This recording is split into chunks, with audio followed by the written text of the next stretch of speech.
activaradio.org, emisora de radio online para profesionales de todos los sectores. Anúnciese con su propia cuña publicitaria o bien póngase en nuestras manos para producir una nueva. Usted solo tendrá que decirnos qué quiere y délo por hecho.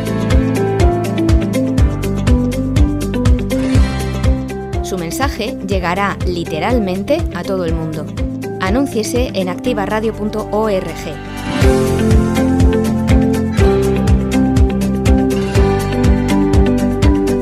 Contacte por correo electrónico en el buzón publicidad@activaradio.es o por teléfono y WhatsApp al 656 981 607. Anúnciese en activaradio.org.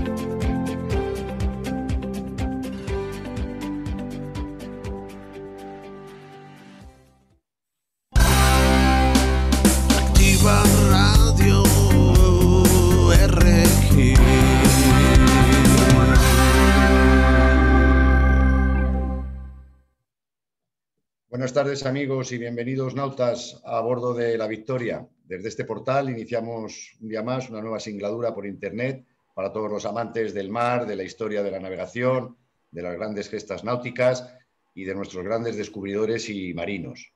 A bordo de La Victoria se emite en directo los miércoles a las 6 de la tarde y os lo podéis descargar vía podcast o Internet. Hoy, 14 de abril, vamos a conocer a una de las grandes figuras destacadas de la historia de España. Hoy hablaremos de Álvaro de Bazán, un navegante, un militar acostumbrado a las grandes batallas navales. Y de casta le viene al galgo. Ya su padre fue un hombre importante en la corona de España. Y bueno, pues para conocer hoy a la figura de Álvaro de Bazán, contamos con la inestimable colaboración de Luis Moyá, que es natural de Tarifa, es capitán de navío de la Armada en situación de retiro. Es piloto naval, especialista en comunicaciones y diplomado del Estado Mayor y Comunicación Social. Como piloto naval, su vida profesional ha transcurrido principalmente en la base naval de Rota. Ha sido piloto de helicópteros de la Quinta Escuadrilla, profesor a bordo del buque escuela Juan Sebastián Elcano, jefe de operaciones del Estado Mayor del Grupo de Combate. También ha ocupado diferentes destinos en la OTAN, en Italia, en Francia y en Holanda. Fue segundo jefe de la base naval de Rota. Está en posesión de 5 cruces del Mérito Naval. Su último destino fue director del Colegio Mayor de la Armada Jorge Juan, adscrito a la Universidad Complutense de Madrid. Y en su faceta de escritor, pues bueno, desde el 2004 que obtuvo el primer premio de Nostromo de narrativa marítima con la novela El veneno del escorpión, pues bueno, tiene innumerables artículos y libros: Morir en la mar, La leyenda del paso del noroeste, Soldado de nieve, La tumba de Tautira, La séptima ola, Sudario de hielo, Perdidos en la memoria, Pólvora mojada, La isla más pequeña del mar, El nombre del mar, El cebo. Su 10ª novela, publicada por Almuzara en mayo del 17, lleva por título La flota de las especias. En el 18 publicó El almirante, una biografía novelada de Blas de Lezo. En el 2019, Eso no estaba en mi libro de historia de la navegación, un compendio de historias, leyendas y mitos y con el que intentar abarcar la inabarcable mundo del mar. Y en el 2020 publicó su 13ª y hasta el momento última novela, que se llama El señor de los mares, y es una biografía novelada del personaje que vamos a tratar hoy, de Álvaro de Bazán. Luis Moyá es un asiduo conferenciante de temas relacionados con el mar y la navegación y colaborador con centenares de artículos en distintos medios de prensa, publicaciones, foros de ámbito naval, programas radiofónicos, y bueno, sus obras y pensamientos pueden seguirse en su página web www.elsestante del comandante. Buenas tardes, Luis, ¿cómo estás? Hola, muy buenas tardes. Un saludo a todos nuestros oyentes. Bueno, fenomenal. Hoy tenemos un personaje muy importante de la historia de España que seguro que tú nos vas a aportar muchos datos de los que no nos da tiempo a contar en nuestro texto.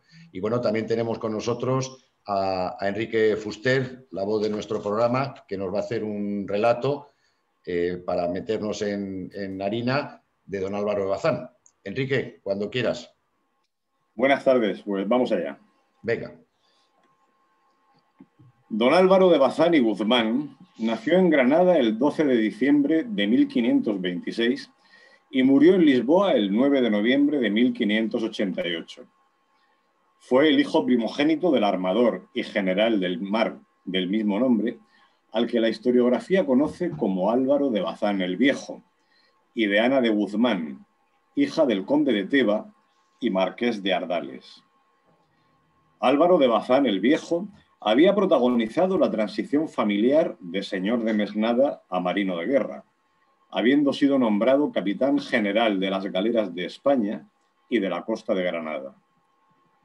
Carlos V concedió a Álvaro de Bazán y Guzmán, cuando tenía 2 años de edad, el hábito de Santiago en atención a los servicios de su familia y poco después fue armado caballero en Guadix. Se hizo cargo de su educación Pedro González de Simancas, quien le instruyó en el uso de las armas y le proporcionó una instrucción muy esmerada, lo que le permitió valorar a artistas, poetas y humanistas, de los que, andando el tiempo, se convirtió en mecenas. Desde su infancia, Bazán tuvo relación con el mundo marítimo mediterráneo, viviendo en Granada pero en continua relación con Gibraltar, base de las galeras, de cuyo castillo fue nombrado alcaide perpetuo a los 9 años, aunque bajo la supervisión paterna, hasta que contó con edad y juicio suficiente para regirlo efectivamente. A partir de 1537 tuvo ocasión de integrarse en el mundo atlántico.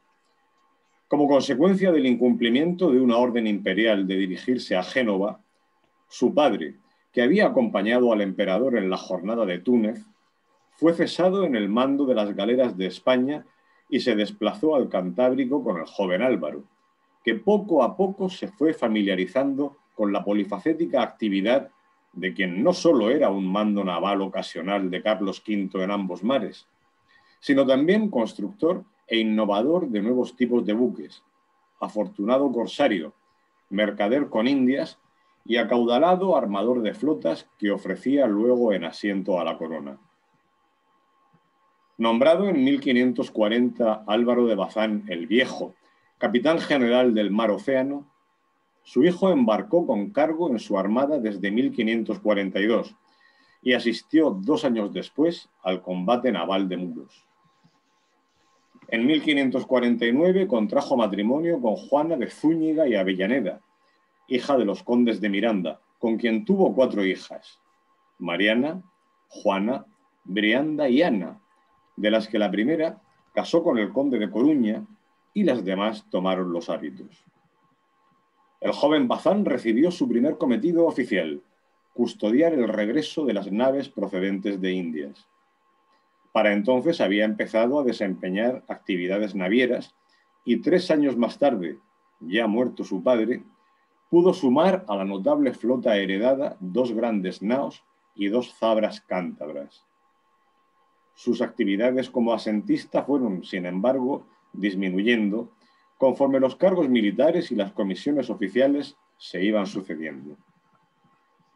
Puesto al mando de una flota aprestada en Laredo y compuesta por 2 galeones, 4 navíos y 2 pataches con 1.200 hombres de guerra, consiguió capturar 2 buques franceses en el Cabo San Vicente al año siguiente. Practicó él también el corso contra ingleses, franceses y berberiscos, peinando la zona entre los cabos de Santa María y San Vicente y las aguas de Azores y Canarias. En mayo de 1555 apresó frente a Coimbra otra nave francesa fuertemente artillada en la que hizo 60 prisioneros.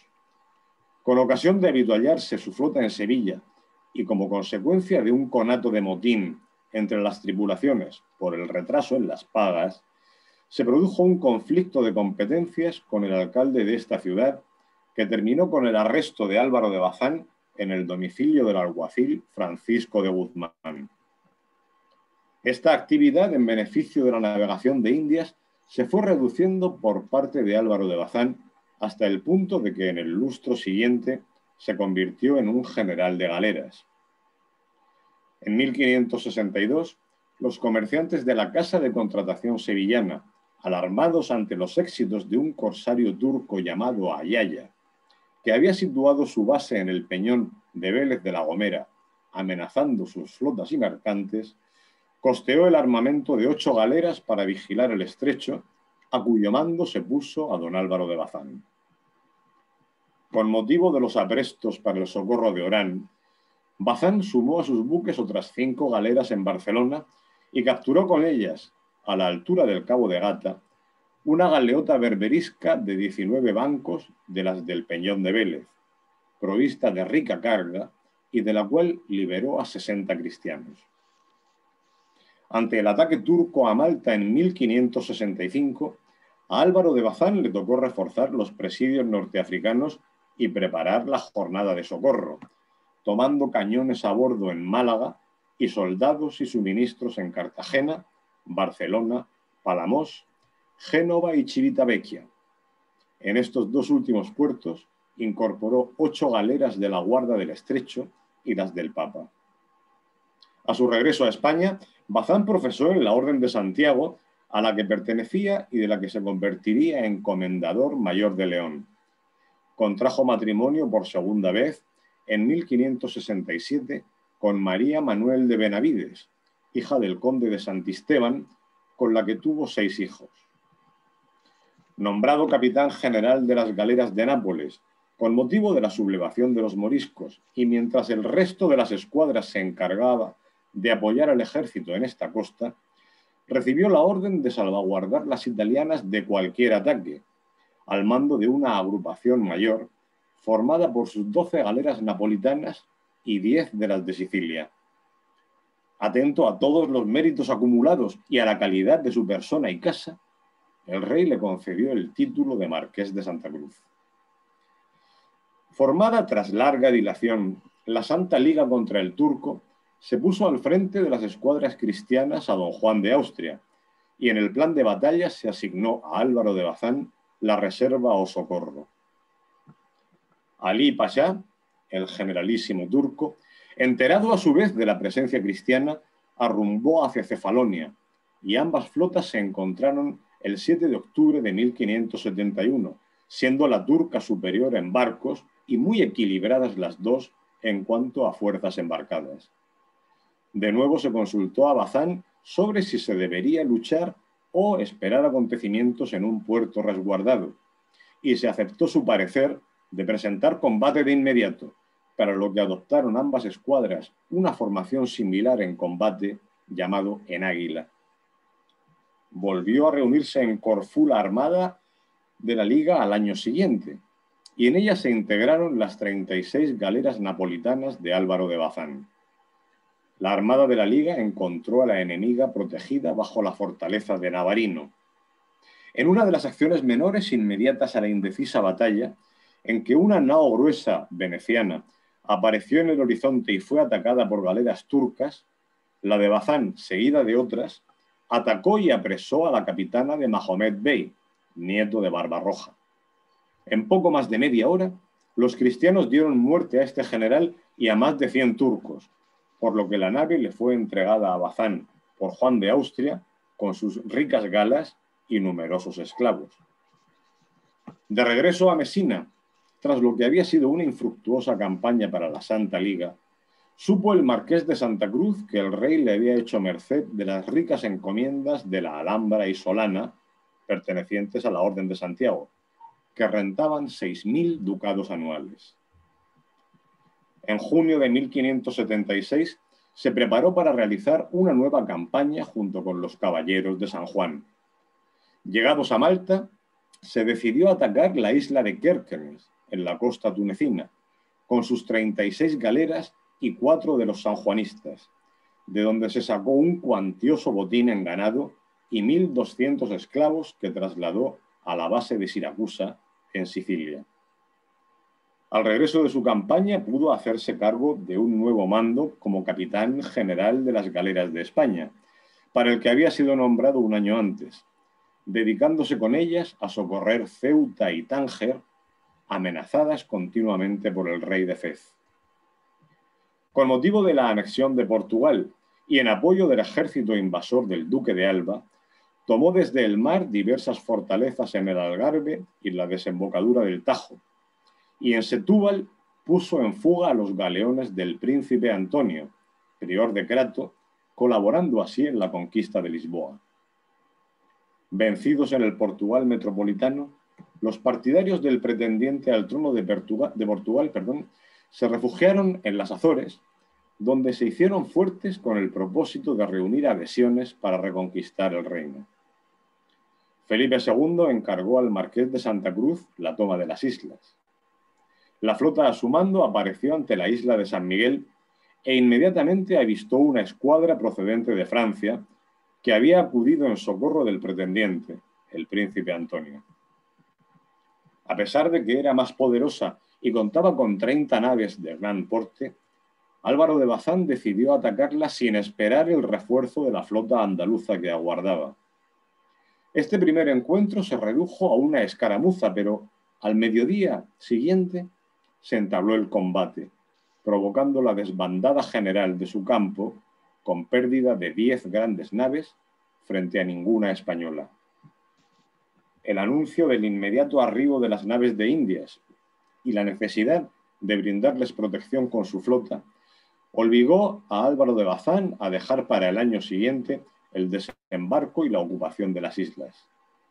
La nueva escuadra con que se volvió a presentar ante San Miguel incluía 2 galeazas napolitanas fuertemente artilladas, 2 galeones de la nueva invención de su propiedad, galeras y grandes chatas fabricadas a propósito en Sevilla, dotadas de ciertos artificios que permitían abatir la proa en forma de rampa para que, al surtir en la playa, pudiera pasar la tropa directamente a tierra.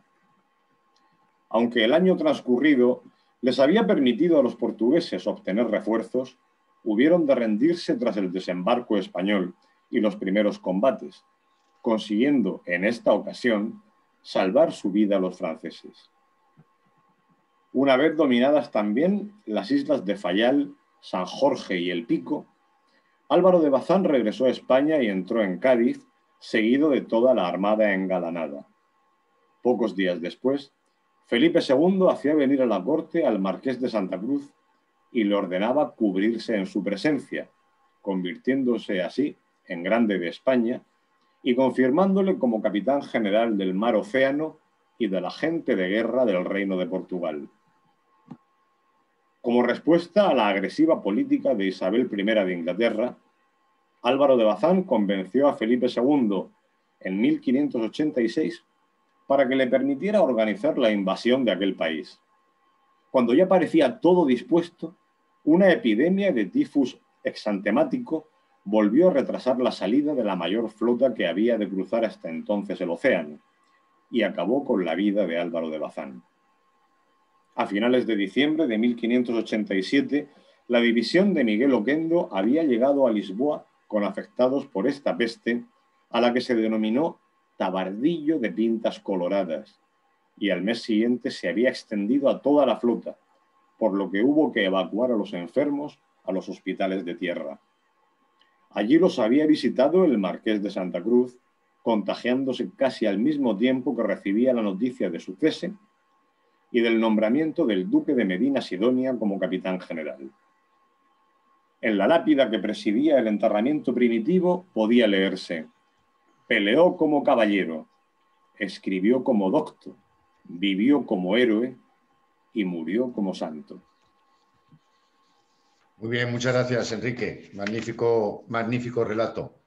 Bueno, Luis, este era un personaje, podemos decir que es uno de los grandes marinos españoles, ¿no? Sí, yo lo pongo a la altura de Blas de Lezo, con quien tiene dos similitudes.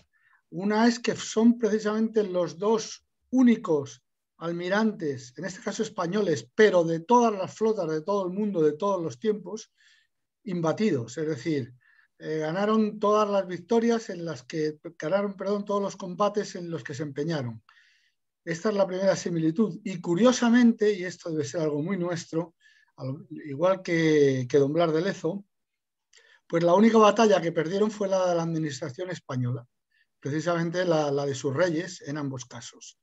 Porque Álvaro de Bazán, a pesar de que yo destacaría, de Blas de Lezo destacaría por encima de otras virtudes su capacidad de liderazgo, de don Álvaro de Bazán destacaría por encima de todas las cosas su lealtad al rey. Y a pesar de su lealtad inquebrantable al rey, fue ninguneado al final de sus días. El rey le trató bastante mal y murió con esa pena. Lo mismo que Blas de Lezo, porque si recordamos Blas de Lezo, la mañana en que murió, la noche anterior, había llegado un aviso, murió en Cartagena de Indias, y había llegado un aviso de España a Cartagena de Indias en el que llegaban noticias, documentos, en los que el rey le quitaba su hacienda, su tratamiento, sus galones, le quitaba todo lo que tenía. Pues en este caso, la historia se repite se repitió más tarde con Blas de Lezo, pero pasó exactamente igual con Álvaro de Bazán, que no gozó del favor real. Bueno, mira, uno de los motivos de este programa pues, es ensalzar un poco nuestra historia, que estamos muchos de nosotros muy, muy orgullosos, y muchos de estos marinos y exploradores, muchos, algunos no conocidos, este conocido, pero que, bueno, pues por la situación de la época o por alguna o por otra cosa, pues, bueno, igual pues que con este caso cuentas tú, no fue un hombre, después de todo lo que hizo durante su larga vida, pues un hombre excesivamente, no sé, protegido o bien hablado. De todas maneras, ya este hombre tenía antecedentes familiares importantes con su padre, que ya nos ha contado Enrique, que ya había sido un hombre del almirante de la mar, que también luchó a las órdenes de los reyes católicos. Y oye, una curiosidad, ¿por qué tenían en el escudo familiar un tablero de ajedrez? Tú que Bueno, sabes todas estas pequeñas cosas. sí, esto es una curiosidad familiar que la verdad es que a mí me parece bastante simpática, ¿no? Porque se han oído muchas cosas acerca de ese ajedrez, de ese tablero ajedrezado con, con 8 cruces de San Andrés alrededor, ¿no? Y se ha dicho de todo, desde que antes de la batalla, porque la estirpe de Álvaro de Bazán es larguísima, se pierde en el origen de los tiempos, en el Valle de Baztán, en Navarra. Y se ha leído, vamos, yo he leído que todos los señores de Baztán, antes del combate, jugaban al ajedrez, que era una práctica que les daba suerte. Sin embargo, luego te das cuenta que el tablero de ajedrez está en el escudo familiar de muchas familias militares de la época, porque un tablero de ajedrez simbolizaba y sigue simbolizando un combate, ¿no? O sea que no tiene Y la mayor estrategia, repercusión. ¿no? Sí, no tiene mayor repercusión que esta, pero también hay dichos, porque claro, don Álvaro de Bazán, cada vez que entraba en combate, lo primero que hacía era romper su grímpola en el palo mayor, ¿no? sus banderas, y los piratas, sobre todo ya las formaciones del sultán otomano, pues entraban en combate, pero los piratas berberiscos ponían pies en polvorosa. Y se dice de forma jocosa, pero cierta, que con Álvaro de Bazán los moros aprendieron a jugar al ajedrez. Qué bueno. Y Oye, bueno, bueno, ya, perdonan, ya que has dicho esto también, que lo has dicho antes, te quiero responder también, porque esto es una curiosidad, ¿no? Álvaro de Bazán el Viejo lucha con los reyes católicos, lo encontramos en la toma de Granada, al frente de varias mesnadas a caballo, pero curiosamente en el año 26, 1526, el año que nace precisamente en Granada Álvaro de Bazán, encontramos a su padre como jefe de galeras del Mediterráneo. Era un puesto que se había quedado vacante por enfermedad y muerte del titular. El rey no sabía a quién encomendárselo, se lo da a Álvaro de Bazán y lo hace tan bien que lo deja. No era hombre de mar, pero curiosamente lo deja. Y es en estas circunstancias cuando nace Álvaro de Bazán el joven, por contraposición con el título del viejo de su padre, y durante un tiempo don Álvaro no sabe si hacer que su hijo se dedique a combatir por tierra o a combatir por mar. Él se da cuenta que el combate por tierra, tomado Granada y unificada España, ¿no?, pues no va a dar tanto de sí como en la mar. Y además decide hacer bueno ese aforismo que vendría más tarde por parte de Miguel de Cervantes, que dice que para destacar iglesia, mar o casa real. De manera que don Álvaro de Bazán el Viejo inicia a su hijo en el mar por el simple hecho de llevarlo consigo a todas las batallas, a él y a su inmediato seguidor, a Alonso Bazán también. Bueno, empezó muy pronto a combatir, ¿no? Muy de crío ya lo llevaba el padre, ¿no? El Cantábrico. Sí, con 8 años el padre ya lo embarcaba y por lo tanto, hombre, aunque a cubierto, porque él no combatía, pero ya vio cómo se combatía en la mar, ya empezó a entender cómo es la mar, y esto también es muy importante porque en la historia de España hay cosas en las que tenemos que sacar pecho, ¿no? Y una de ellas, en el mundo del mar, ¿no?, es que cuando todos los países de Europa, o cada país de Europa, era ribereño de su propio mar, es decir, navegaba un solo mar, el mar que besaba sus costas, en España ya navegábamos 4 mares. Y esto es muy importante por lo que te voy a decir, porque además del Mediterráneo, donde aprendió a navegar también Álvaro de Bazán, enseguida pasamos al Atlántico. Y aunque don Álvaro de Bazán no fue uno de ellos, una vez en el Atlántico no tardamos en pasar al Pacífico, como tan de moda está ahora con el viaje de Magallanes, ¿no? Pero es que además, domésticamente hablando, podríamos decir, también el mar del Norte, por Flandes, ¿no? De manera que ya teníamos nosotros cuatro mares. Navegar un mar o navegar otro no tiene nada que ver generalmente. Por eso es tan grande la gesta del Cano, porque el Cano volvió por el Índico, que no lo había navegado nunca, y sin embargo lo hizo maravillosamente bien. No conocía los monzones, no conocía los alisios.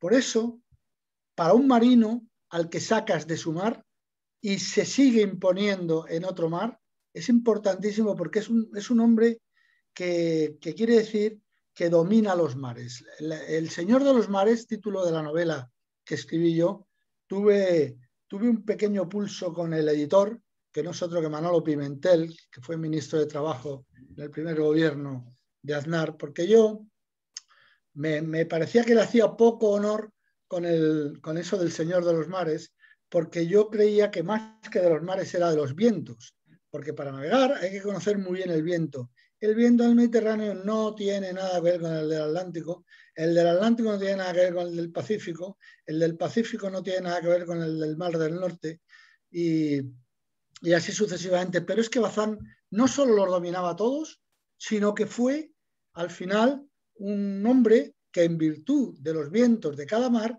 empezó a fabricar barcos ad hoc, ¿no? Es decir, inventándose mezcla de barcos como si estuviera cruzando caballos de pura sangre, ¿no? Y así pues inventaba la galizabra porque le iba mejor este viento, le iba mejor aquel mar. Pero claro, también tengo que decir que Manolo Pimentel, con buen criterio, me explicó que él defendía el marketing de la empresa y que un título como El Señor de los Mares y de los Vientos era demasiado rimbombante, ¿no? Pero es lo que le hace justicia y es lo que le hace honor.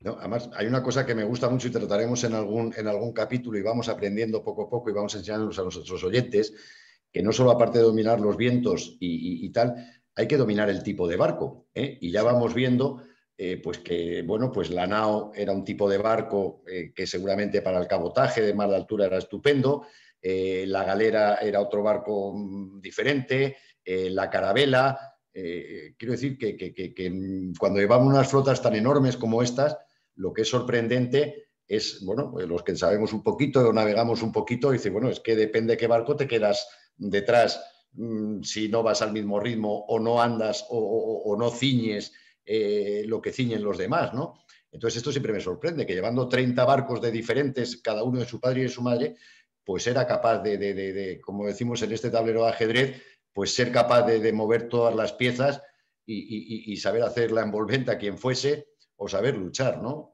O sea, no solo era un tío que dominaba los mares, sino que la industria naval y el tipo de barco era fundamental donde se desarrollaban las batallas, ¿no? Y en el mar para que navegaban. Claro, es que esto es muy importante porque una fuerza naval, tú has dicho, de 30 barcos, la velocidad de esa escuadra es la velocidad del buque más lento. Entonces, claro, esto es muy importante porque en muchísimos combates, si no es fundamental, pero casi siempre es muy importante la velocidad, ¿no? Por eso hay que saber leer el mar, oler el mar. Hoy en día un almirante se sienta en su asiento privilegiado en el CIC de un barco, el Centro de Información y Combate de un barco, y tiene alrededor tenientes de navío que le van diciendo, o capitanes de corbeta, que le van comentando la guerra aérea, la guerra submarina, y él va viendo en un radar la disposición de las fuerzas, y en ese mismo radar hay una persona operando que le está poniendo situaciones futuras, pero estos hombres no. Estos hombres tenían que tener la clarividencia, que yo la encuentro una vez más, sobre todo en Blas de Lezo y en Bazán, de oler el mar, de saber qué viento tienes aquí y qué viento vas a tener allí, y por lo tanto ver en tu cabeza posiciones futuras, que son las que te vas a encontrar en el combate dentro de 3 horas. Y para que dentro de 3 horas tú estés allí, tienes que ordenar a esta unidad que es lenta, que se dirija a tierra para coger los terrales y llegar antes, y a esa otra que se aleje de tierra para coger el alisio y llegar al mismo tiempo. Y de repente, cuando tú ves sobre un mapa, te coges un lápiz y empiezas a pintar cómo movía las piezas, dices, Dios mío, vaya cabeza bien amueblada, vaya cabeza privilegiada, porque esto no es en absoluto fácil. Y sobre todo, además, porque en esta época, precisamente, a partir del nacimiento de Álvaro de Bazán, pues nos encontramos con que teníamos muy diferentes tipos de barco, porque como teníamos tantos mares que atender, teníamos tantos vientos distintos, había que fabricar muchos tipos de naves. Antes de Bazán, prácticamente nos limitábamos a la carabela y a la nao. La carabela es un invento portugués y la nao es puramente española. Son muy parecidas, y son muy difíciles de diferenciar si no sabes un poco de este mundillo de la mar. Generalmente con el castillo de proa ya se ve cuando es nao o cuando es carabela. Pero cada una tiene su razón de ser. Yo siempre digo que nosotros, y esto no tiene, perdóname porque no tiene que ver con Álvaro de Bazán, que nunca fue a América, pero nosotros colonizábamos a la romana, es decir, enviábamos en el segundo viaje de Cristóbal Colón, no sé si fueron 26 barcos, enviábamos una serie de barcos con un buen comandante, allí se fundaba una ciudad, la ciudad crecía, eso es a la romana, como hicieron los romanos en España, pero los portugueses lo hacían a la fenicia. Llegaban, corrían el largo de África, iban bajando a África, luego la subían, cada 2 o 3 singladuras fundaban un nuevo lugar, un castillito, a la fenicia. Para cada una de esas cosas necesitas un modelo de barco diferente. Pero amigo, de repente llega Flandes, aparece el Mar del Norte y aparecen otro tipo de naves. Y además todo esto sin desatender el Mediterráneo, donde hay un tipo que se llama Sultán Otomano que nos está haciendo la puñeta.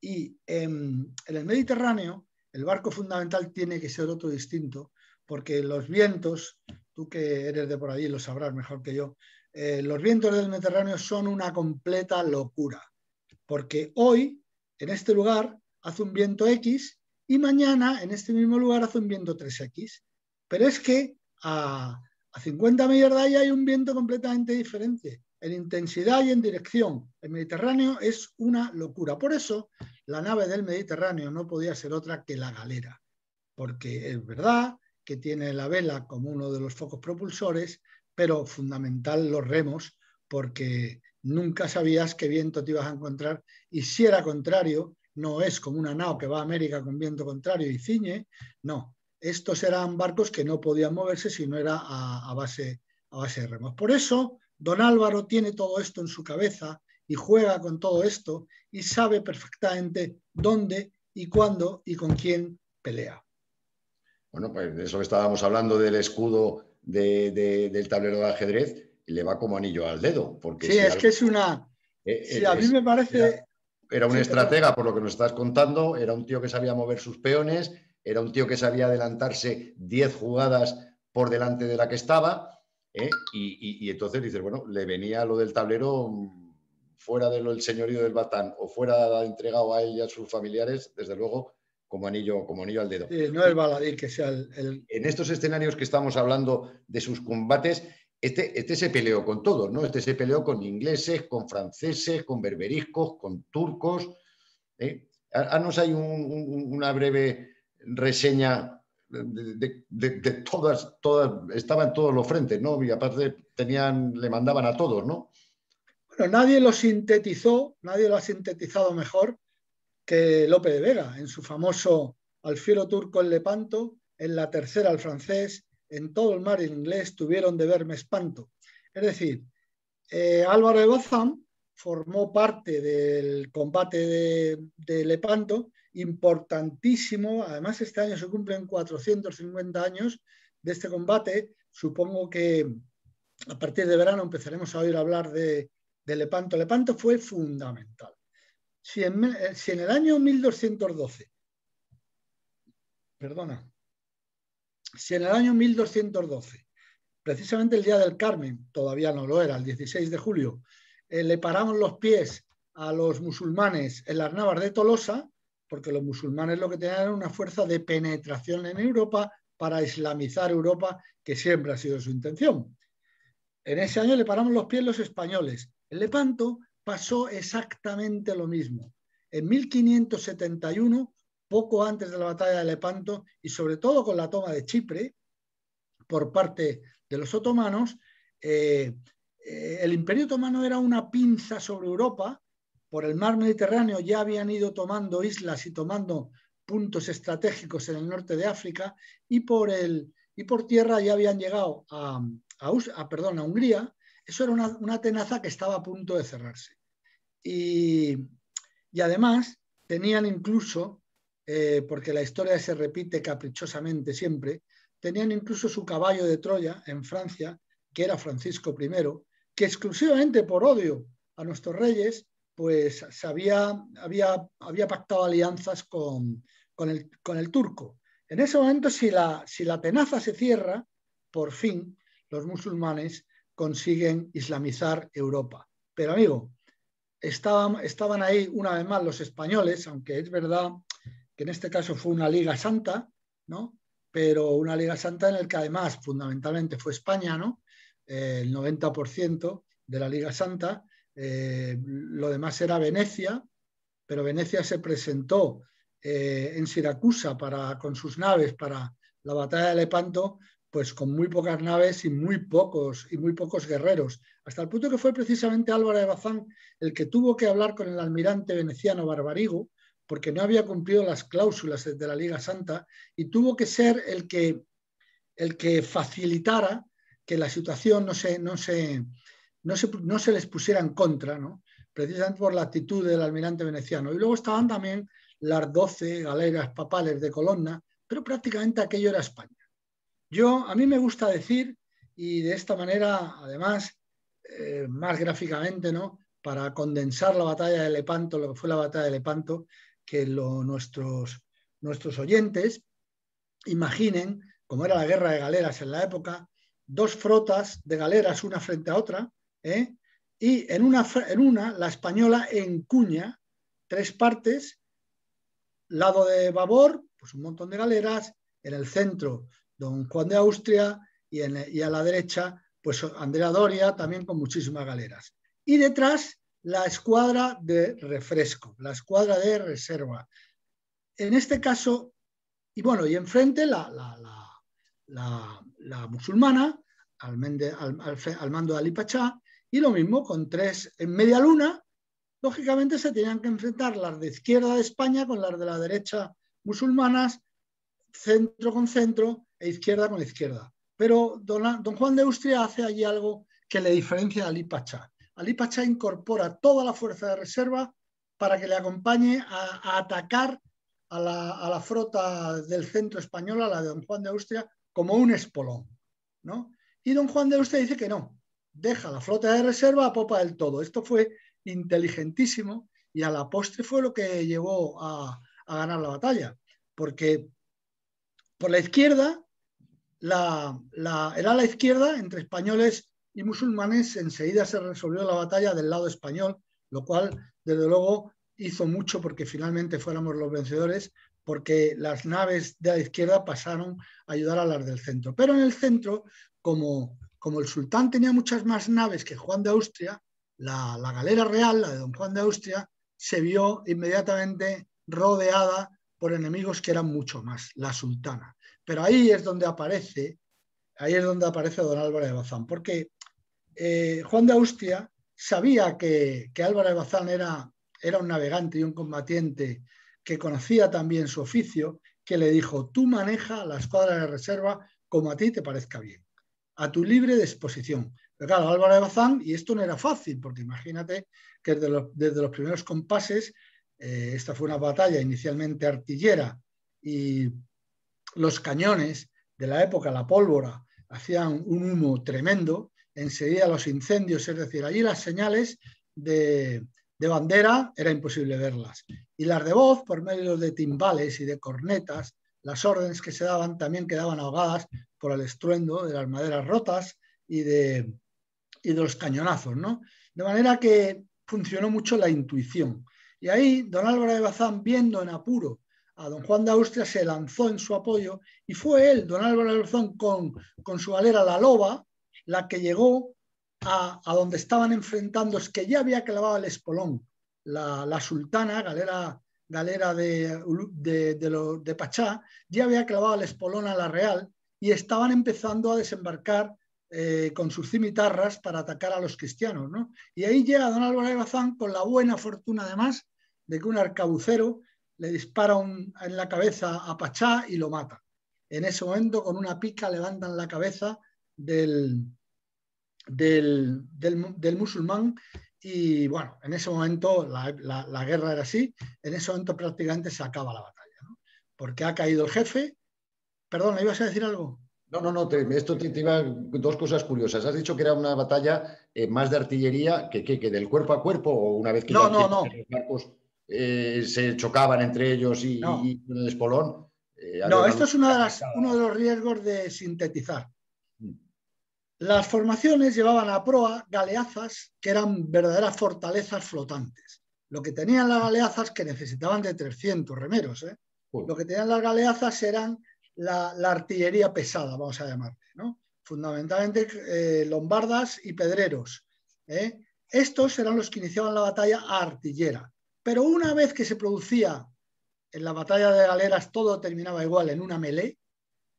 Una vez que se producía esto, no tenía ningún servicio, ninguna utilidad la galeaza, porque ni siquiera eras capaz de discriminar a quién dispararle, ¿no? Y allí empezaba la segunda fase de la batalla, que además en esta concreta de Lepanto resulta épica, ¿no? Porque ten en cuenta que se está enfrentando el Islam contra el cristianismo, ¿no? El alfanje contra la espada. Y aquí aparece de repente los tercios, por un lado, y por otro lado, los famosos, ¿cómo se llamaban, hombre? Los genízaros musulmanes, que era tropa de élite. O sea que al final esto va a ser cosa de los genízaros contra los famosos tercios españoles que ya hacían temblar a media Europa. Y esto es muy curioso también, y a mí me hace hervir la sangre de puro patriotismo, ¿no? Porque dices, joder, aquellos hombres...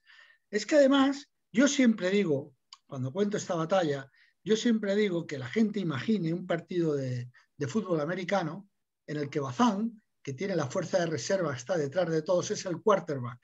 Es el que está enviando primero a ayudar a su jefe por el centro y luego por la derecha también. En cada momento el quarterback es el que ve dónde necesita fortalecerse la batalla y lo hace divinamente. Y esto, podría haberle convertido, además de que su jefe, don Juan de Austria, además de que su jefe lo hace muy bien, a Álvaro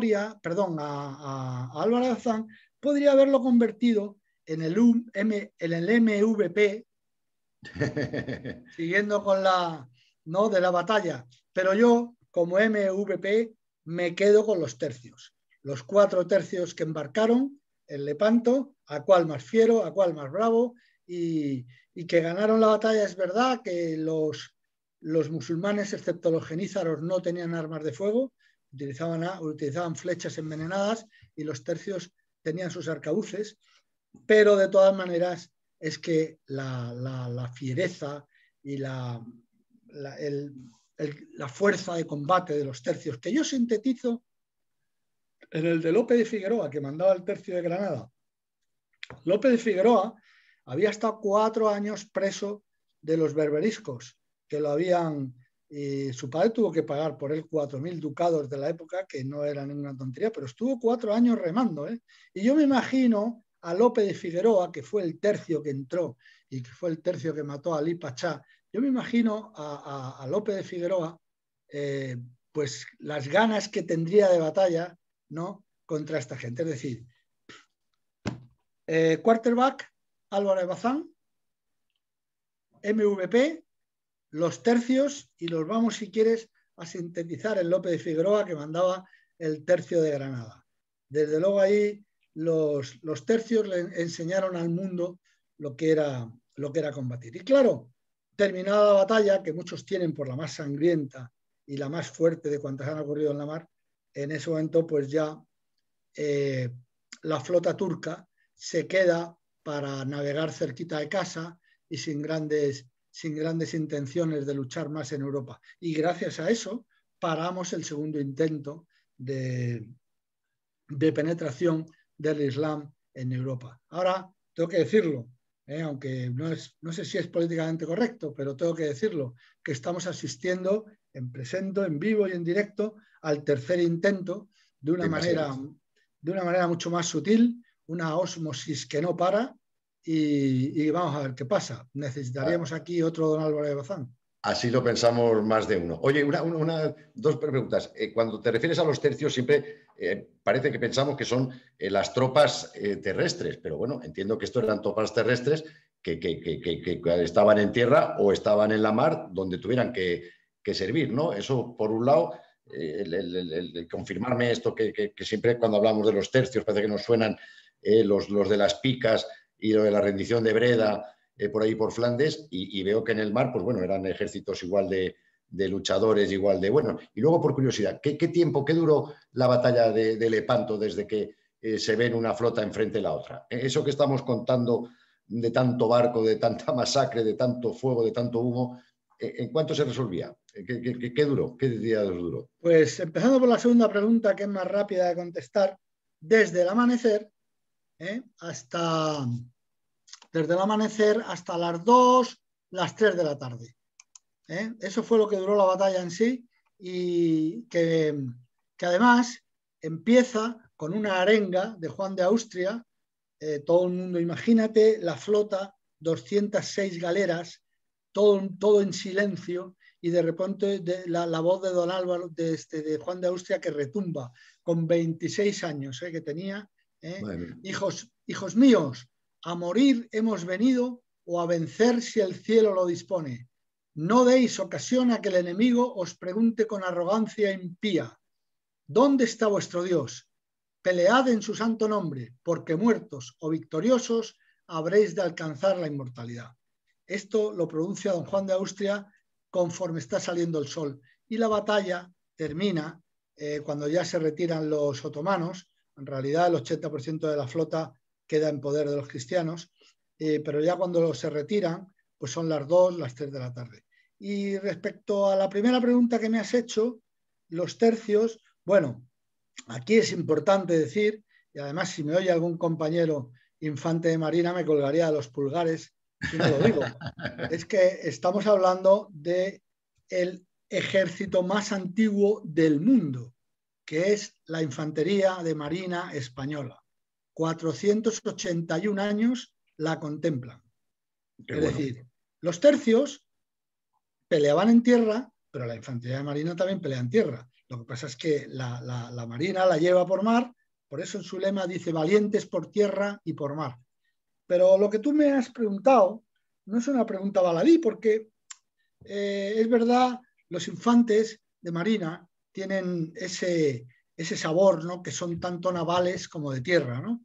Y por esto nos lleva a una discusión muy del ejército de tierra y muy de la armada sobre a quién pertenecía Cervantes.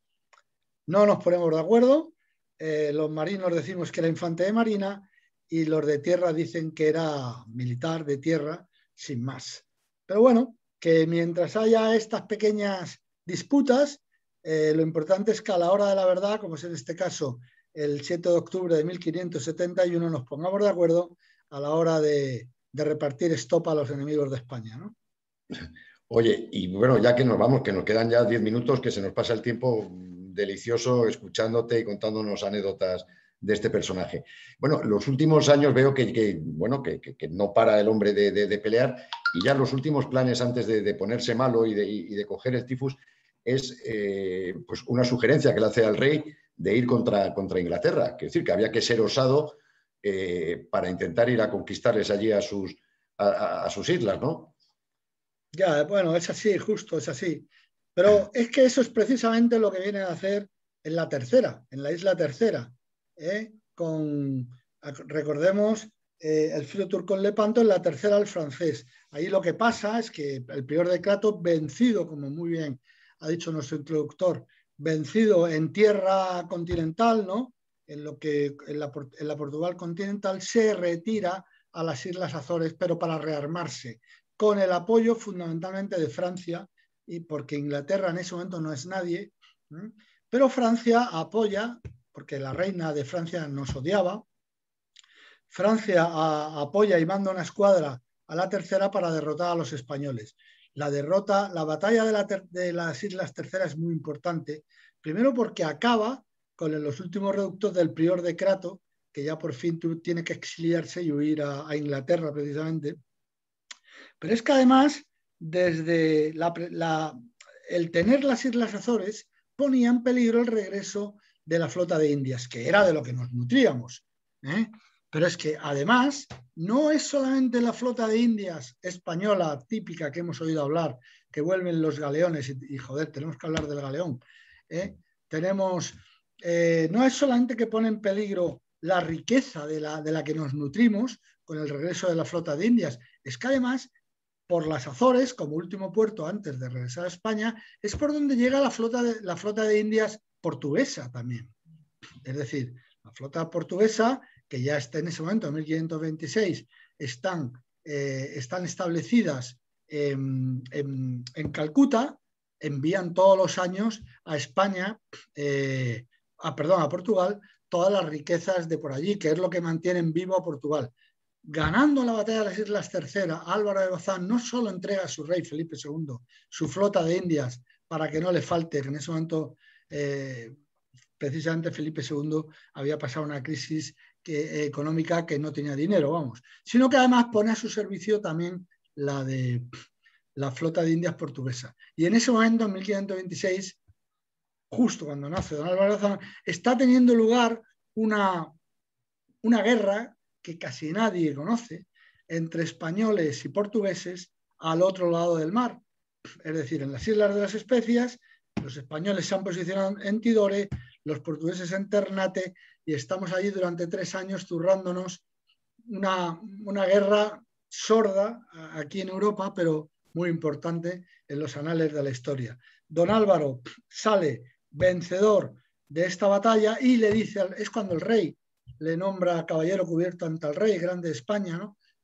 Porque fíjate lo que le ha entregado, ¿no? Y es, don Álvaro, no quiero oír hablar de agasajos, no quiero oír hablar de fiestas, no quiero oír hablar de títulos, y le dice, majestad, es el momento de ir a por Inglaterra, que en este momento no son nada, y nosotros tenemos no solo nuestras flotas adiestradas, sino que además tenemos toda la flota portuguesa, porque Portugal en ese momento pasa a depender de Felipe II, tenemos toda la fuerza de Portugal, vamos ahora por Inglaterra, no dejemos crecer la hidra, que ahora solamente tiene una cabeza, vamos a por ellos. Pero Felipe II no le oye, no solamente no le oye, sino que le maltrata, no le hace caso, lo aleja de él, y efectivamente fue una pena. Felipe II no fue mal rey, pero una de las cosas que sí que hacía bastante mal era elegir a sus comandantes, y puso las flotas en manos de gente que no las tenía que haber puesto. Y don Álvaro de Bazán le insiste, vamos a por Inglaterra. Él empieza a formar la fuerza de ataque a Inglaterra, a pesar de que el rey no le ha dado permiso. El rey manda, en este momento ha muerto don Juan de Austria en Flandes, y manda allí a una persona que no sabe lo que es la guerra. Y en definitiva esto nos lleva, quizá es verdad que don Álvaro de Bazán en ese momento es cuando muere en Lisboa, pero la enfermedad de la que murió, el tifus, tiene un canto del cisne que se produce siempre antes de morir, que es una mejora del enfermo, que de repente parece que no le pasa nada. Pero el enfermo sabe, porque ha estudiado la enfermedad y porque ha visto a otros enfermos, que esos 5 días que le da Dios es para poner su cabeza en paz, porque después de eso va a morir, ¿no?